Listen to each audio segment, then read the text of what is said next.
Thank you very much, sir, to providing me opportunity to speak on this subject. First of all, I thanks to all the members who have patiently stayed for a long time to discuss on this subject.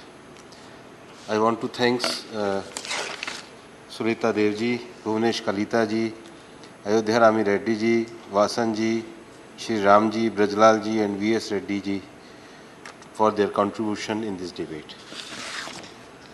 Honorable Sir, we know that the India being a party to the Convention of Biological Diversity adopted in 1992, and after that the Earth Summit enacted and Biological Diversity Act 2002 was implemented by the government for achieving the mainly three objects. First, conservation of biological diversity. Second, sustainable use of its component. And third, fair and equitable sharing of benefits arising out of the utilization of biological resources. And we are continue working on that. Then the question is, why this amendment and what is the purpose of amendment in the present act? As we know that we are having a three-tier level system to protection of the biological diversity. At the national level, we are having a National Biodiversity Authority. At state level, we are having a State Biodiversity Authority. And the local level, we are having a Biodiversity Management Committee. The present act provides a mechanism for assessing of biological and genetic resources and sharing of benefits in fair and equitable manner arising therefrom with Biodiversity Management Committee and benefit claimers. With this present amendment, I think that we are providing more mechanism, especially to our tribal people or local people. They have a vast knowledge of this tradition, and especially we want to promote Ayush and Ayurveda. And for that purpose, we amend this present Biological Diversity Act to achieve this object. That's the reason with this present amendment, we are simplifying and streamline the reduced complaint burden and encourage conducive environment for collaborative and research and investment. That is the first object. Second is simplify the patent application process. And patent is not only for the biodiversity, the other also. Tomorrow engineering people say our patent, you create our patent office. Tomorrow other the science and the chemistry, they say you create our patent office. So patent authority is one. Those who are in this field also, they are also apply in the patent office, but how we simplify the system. That is the object of us, and it's a government department and they coordinate in that manner that more and more patent we allowed in this field. And the third thing is widen the scope of levying access and benefit sharing with local community.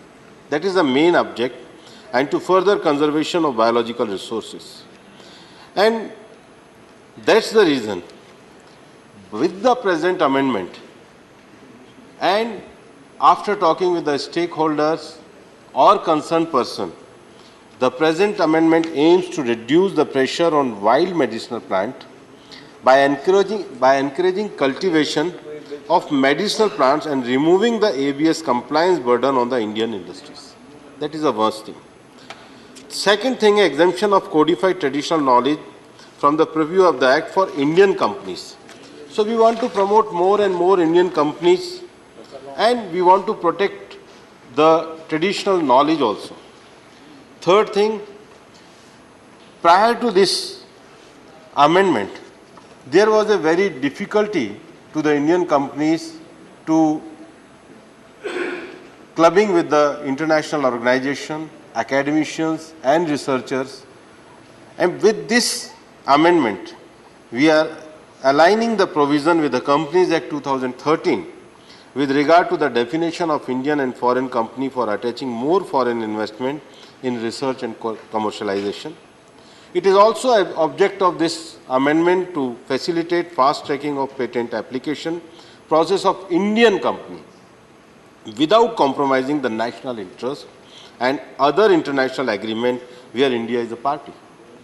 Our also object of this amendment to decriminalize offences by opting for civil wrong in place of criminal offence in order to reduce the fear among the stakeholder for effective compliance. With this amendment, the state government unable to develop strategies and plans for conservation and sustainable use of biological diversity, enhance the flow of funds to the conservation of biodiversity, and simplified the administrative matter of the Biodiversity Management Committee operating at grassroots level. माननीय सभापति महोदय, अभी दो विषय यहाँ पर उठाए गए। पहला विषय जो हमने पावर दी है जॉइंट सेक्रेटरी को और इक्विवेलेंट अधिकारी को जो पावर दी, वो एडमिनिस्ट्रेटिव पावर कहीं भी जुडिशियल रिव्यू से अलग नहीं है। अगर आप अमेंडमेंट एक्ट देखेंगे सेक्शन 55(3) में, अगर एडजुडिकेटिंग अथॉरिटी ने कोई अगर पावर को गलत तरीके से उपयोग किया है तो फिर वो नेशनल ग्रीन ट्रिब्यूनल में जाएगी। सेम पावर इनकम टैक्स में और बाकी जगह अधिकारियों के पास रहती है। बाद में फिर अगर उसमें किसी प्रकार का कोई एरर है, एडमिनिस्ट्रेटिव एरर है, तो वो एक जुडिशियल प्रोसेस हमने, और उसमें भी नेशनल ग्रीन ट्रिब्यूनल में भी अपीलेट अथॉरिटी का प्रोविज़न हमने दिया है ताकि किसी भी व्यक्ति के साथ अन्याय पर एक, चूँकि एक कमर्शियल विषय है, कमर्शियल विषय से हमें डीक्रिमिनलाइजेशन करने का उद्देश्य यह है कि देश में ईज ऑफ डूइंग बिजनेस का माहौल बने। हमारा जो सबसे बड़ा उद्देश्य है, अभी हमारी जो उड़ीसा से सुलता देव जी बता रही थी, उड़ीसा में हमारे पास सिमरीपाल, सतकोशी और बायोस्फीयर रिजर्व हमारे पास पूरा एक बहुत सुंदर क्षेत्र है। तमिलनाडु में भी तिरुपति, आंध्रा में तिरुपति जी का तो पूरा वेंकटेश्वर का पूरा बायोडायवर्सिटी एरिया है। केरला में भी हम जाएंगे तो पूरा साइलेंट वैली का एरिया हमारा पूरा बायोडायवर्सिटी का बड़ा एरिया। अरुणाचल में जाएंगे तो पाके का हमारा बड़ा एरिया बायोडायवर्सिटी का एरिया है। अंडमान निकोबार में बायोडायवर्सिटी का एरिया है। अगर मध्य प्रदेश में भी आओगे तो पूरा जो सतपुड़ा की रेंज है वो हमारा बायोडायवर्सिटी का बड़ा एरिया है। उत्तराखंड में भी जाएंगे तो हमारी जो घाटी, फूलों वाली घाटी, हमारा एक बड़ा बायोडायवर्सिटी एरिया है। ऐसे एरियाज़ की हमने पहचान भी करी, लेकिन बायोडायवर्सिटी एरिया में ये होने के साथ साथ भी हमारे देश में मेडिसिनल प्लांट को घर में लगाने की, कल्टीवेटिंग करने की एक परंपरा रही है। आयुर्वेद हमारे यहाँ जीवन पद्धति और पूरा कोडिफाइड है। ये जो वर्मा जी अभी कह रहे थे ये ठीक नहीं है। हमारे पास पूरा कोडिफिकेशन है, हमारे पास सब वनस्पतियों का कोडिफिकेशन है। और मेरे मंत्रालय में और हमारे को इस देश पे गर्व है कि हमारे पास एनिमल और स्पीशीज़ की जो टैक्सोनॉमी है उसको लेकर के ZSI जैसा इंस्टीट्यूट है। आप तो यस रेड्डी जी 96,000 बता रहे थे। ZSI के पास अभी उनके टैक्सोनॉमी में 1,06,000 स्पीशीज़ का टैक्स उनके पास अवेलेबल है, जितना हमारे टैक्सोनॉमी में साइंटिस्ट ने रिसर्च किया। और उसके साथ प्लांट के लिए भी हमारे पास बॉटनिकल सर्वे ऑफ इंडिया जैसा है। माननीय प्रधानमंत्री जी ने इस बजट में एक बड़ा कार्यक्रम शुरू किया जिसको हम मिष्टी कह रहे हैं, mangrove seashore alliance for intangible income, और ये दुनिया भर में इसका सराहा गया। और अकेले हमारे BSI के अभी मैंने देखा था मैंग्रोव्स की उन्होंने 500 किस्मों की उनके पास टैक्सोनॉमी का रिकॉर्ड है। इसी के साथ इस बजट में माननीय प्रधानमंत्री जी ने अमृत धरोहर कार्यक्रम शुरू किया। हमारी 75 रामसर साइट्स को हम लेकर के आए क्योंकि ये भी बायोडायवर्सिटी कंजर्वेशन के लिए एक बड़ा काम करती है। और इस समय जब 5 जून को अंतर्राष्ट्रीय पर्यावरण दिवस मनाया गया था, तो पिछले अंतर्राष्ट्रीय पर्यावरण दिवस पे प्रधानमंत्री जी ने पूरी दुनिया को एनवायरनमेंट फ्रेंडली लाइफस्टाइल की बात दी थी। तो हमने अपने बायोलॉजिकल जो NBA है, नेशनल बायोलॉजिकल डाइवर्सिटी अथॉरिटी की, उनको हमने टारगेट दिया कि ये जो लोकल मैनेजमेंट कमेटी बननी है इसको भी आप मेरी लाइफ ऐप पे चलाओ। और लगभग 1 महीने में 10,000 से ज़्यादा गांव में हमने इसको ऐप के ऊपर करा है। अभी हमारे मंत्रालय ने जो हमारी नेटिव स्पीशीज़ हैं, मतलब नीम से लेकर के और जामुन से लेकर के, ये सब हमारे फल और हमारे पेड़ पौधे पर सबके अपने अपने मेडिसिनल वैल्यूज़ हैं। हमने इसके लिए पूरा एक लिटरेचर प्रकाशित किया है और हर गांव तक ये जो बायोडायवर्सिटी अथॉरिटी है इसको बनाने का काम किया है।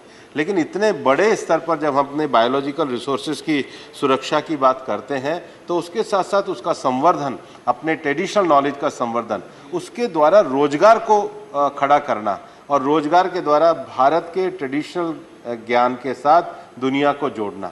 इसके लिए जो सामयिक आवश्यकताएं थी, उसके लिए हम बायोलॉजिकल डाइवर्सिटी एक्ट में संशोधन लेकर के आए हैं। माननीय सभापति जी, मैं आपको बताना चाहूँगा कि इससे पहले हमने इसको जॉइंट पार्लियामेंट्री कमेटी में भेजा। जॉइंट पार्लियामेंट्री कमेटी ने सभी स्टेक होल्डर से, राज्य सरकारों से, मंत्रालयों से व्यापक विमर्श किया। जनजाति मंत्रालय से हमने पूरी तरीके से व्यापक विमर्श किया, कैसे हमारे ट्राइबल्स को इस ट्रेडिशनल नॉलेज का फ़ायदा पहुँचे, उन प्रावधानों को हम इसके अंतर्गत लेकर के आए हैं। और इन सब प्रावधानों को लाने के बाद आज लोकसभा ने भी इसको स्वीकृत किया है। और हमारा ये मानना है कि कमेटी ने जिस विस्तार के साथ अपने सुझाव दिए, उसको भी सरकार ने पूरी तरीके से स्वीकार किया है। और ये बिल आज अपने एक संशोधित स्वरूप में भारत के बायोलॉजिकल डाइवर्सिटी को बचाने के लिए, हमारे ट्राइबल लोगों के एक्सेस बेनिफिट शेयरिंग के लिए, इन्वेस्टमेंट के लिए एक प्रोसीजर बनाने के लिए, डीक्रिमिनलाइजेशन को निकालने के लिए, ईज ऑफ लिविंग को करने के लिए, और सबसे बड़ी जो पूरी दुनिया मानती है कि सस्टेनेबल यूज़ के लिए प्रधानमंत्री जी का जो मिशन है, environment friendly lifestyle mission life, उसको मजबूत करने के लिए अमृतकाल के भारत के लिए ये बायोडायवर्सिटी का कानून हम संशोधन के साथ लाए हैं। और भारत न केवल नगोया ट्रीटी का भागीदार है, बल्कि उसके साथ ही साथ पिछली बार जब मॉन्ट्रियल में कॉप हुई, कॉप 15 में, तो जो एचई डिक्लेरेशन जो थे, उस एचई डिक्लेरेशन के बाद भारत ने जो मॉन्ट्रियल कॉप हुई, उसमें दुनिया के जो बायोडायवर्सिटी के लक्ष्य तय करने के लिए अपने पूरे योगदान को दिया। हम मल्टीलेटरल लेवल पर दुनिया के उस योगदान में कदम से कदम बनाकर चलने को तैयार है। लेकिन हमारा ये मानना है कि इन लक्ष्यों को पूरा करने के लिए भारत जो CBDR के दुनिया का प्रिंसिपल है, कॉमन बट डिफ्रेंशिएटेड रिस्पॉन्सिबिलिटी, उसको मानते हुए अपने पर्यावरणीय सुरक्षा को करते हुए अपने लोगों के हितों को ध्यान में रखते हुए आगे बढ़ेगा। उसी उद्देश्यों को पूरा करने के लिए संशोधन हम लाए हैं। मैं सदन से आग्रह करूंगा, ये संशोधन जो देश के गरीबों के लिए, ट्राइबल्स के लिए, हमारे आयुष के लिए, आयुर्वेद के लिए, इन्वेस्टमेंट के लिए, रोजगार के लिए लेकर के आए हैं, ये संशोधन जो प्रधानमंत्री जी के मिशन लाइफ के विषयों को पूरा करने के लिए लाए हैं, ये संशोधन जो अमृतकाल में भारत के ट्रेडिशनल नॉलेज को दुनिया के सामने स्थापित करने में सक्षम करने के लिए लाए हैं, उसको पूर्ण सहमति के साथ पारित करें। बहुत बहुत धन्यवाद। धन्यवाद माननीय मंत्री जी।